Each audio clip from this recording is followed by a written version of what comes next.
J'enlève mon képi. L'objet de mon intervention, donc, au nom du mouvement de la paix, concerne l'OTAN. Donc, très rapidement, pour nous, cette organisation est illégale. Non seulement elle est illégitime, mais elle est illégale au regard du droit international. En effet, la Charte des Nations Unies permet la création d'organisations dites régionales. Quand je dis régionales, c'est pas l'Alsace ou la Bretagne, c'est un certain nombre de groupes de pays, ça peut être l'Europe, ça peut être l'Asie du Sud-Est, etc., etc. Mais ces organisations régionales se placent sous la responsabilité des Nations Unies et notamment de l'Assemblée Générale. Donc ce n'est absolument pas le cas de l'organisation du traité de l'Atlantique Nord, qui a été créée à la fin de la guerre, en fait, pour faire pièce à l'Union soviétique. On dit souvent que l'OTAN a répondu à la création du pacte de Varsovie. C'est totalement faux, puisque le pacte de Varsovie a été créé 2 ans après la création de l'OTAN. Donc pour nous, l'OTAN est une sorte de milice privée créée par des États pour faire le gendarme des grandes puissances. C'est en même temps, et ça a été dit, et là j'en suis d'accord, c'est un outil d'ingérence des États-Unis, et pour s'en convaincre, il suffit de savoir que l'organisation interne de l'OTAN est la même que celle du Pentagone. Donc ça permet de passer de service à service, de direction à direction, de manière extrêmement facile.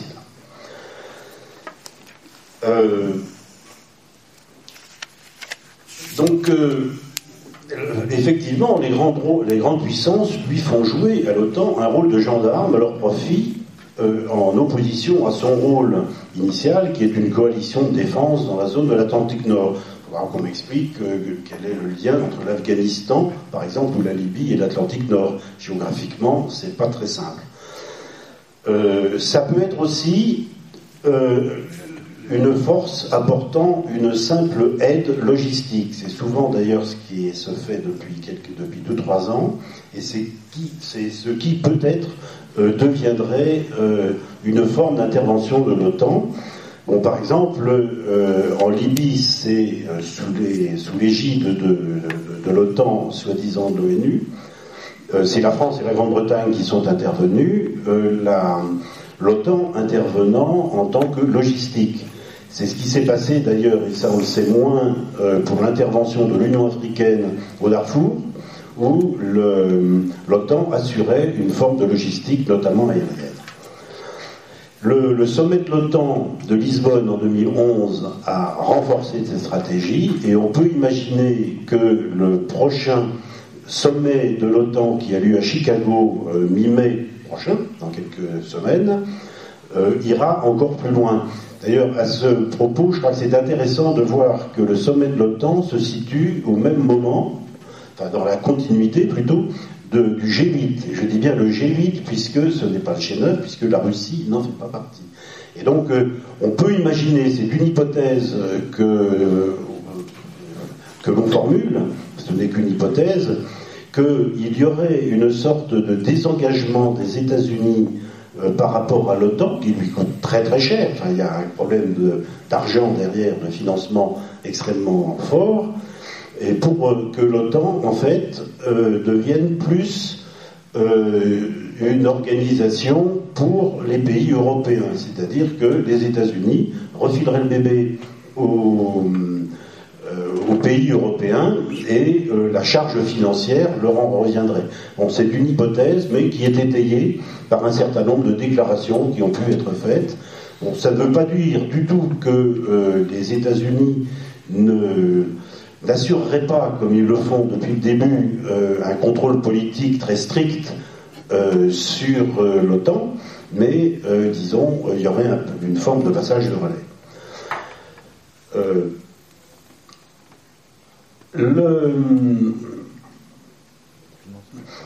Bon, la France a quitté l'OTAN, enfin plutôt n'a pas quitté l'OTAN, hein, les instances stratégiques de l'OTAN, par le général de Gaulle, je sais plus si c'était en 65 ou en 66, on oublie généralement de dire que c'était à la suite de manifestations extrêmement fortes du peuple français, à la fois contre l'OTAN et contre la présence de troupes états-uniennes, en France. Donc le général de Gaulle, qui était évidemment complètement d'accord avec ça, a profité d'un prétexte pour faire ça. C'est d'ailleurs l'intérêt de ce départ de l'OTAN. Je suis désolé pour les Belges qui en ont hérité, mais ça a été de libérer un beau bâtiment Porte Dauphine pour en faire une université et des grands bâtiments propices à un centre de recherche scientifique dans la région de Rocancourt. Donc c'est peut-être l'avenir qu'on peut souhaiter aux bâtiments bientôt à Bruxelles et un petit peu au sud de Bruxelles.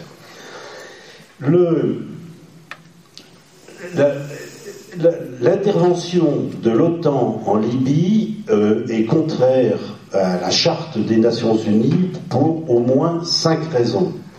La moindre n'étant pas celle où, soi-disant, Ban Ki-moon aurait demandé à l'OTAN, entre deux portes des Nations Unies à New York, de dire mais il faudrait que vous y alliez parce que l'ONU ne peut pas. Donc, on a dit à plusieurs reprises comment les interventions étaient complètement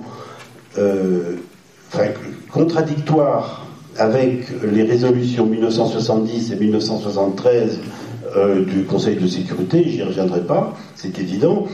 Mais on pourrait dire aussi que une exclusion aérienne est déjà un acte de guerre. Dire à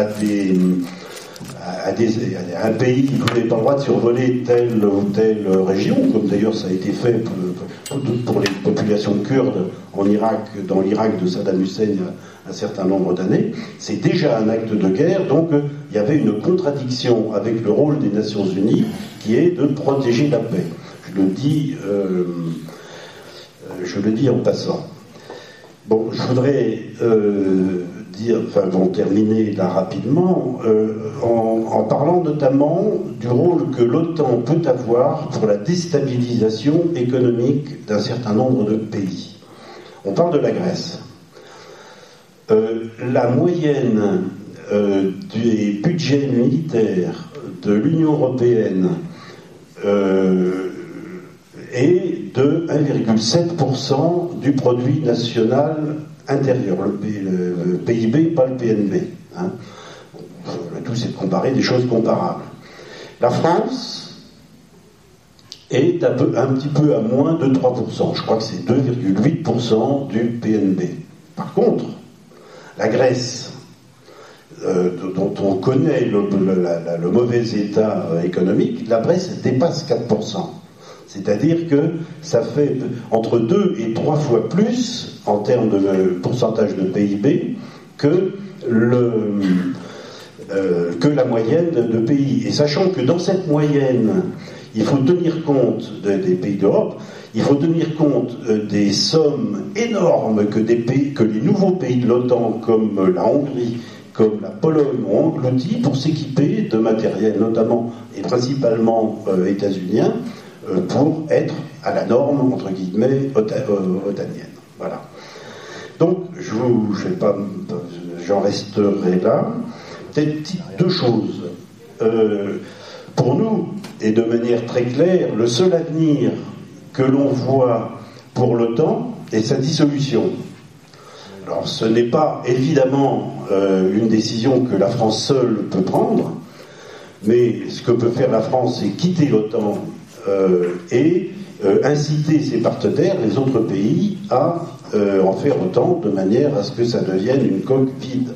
Mais c'est le seul avenir que, en ce qui nous concerne, nous espérons. Voilà, je termine là-dessus. Merci, monsieur.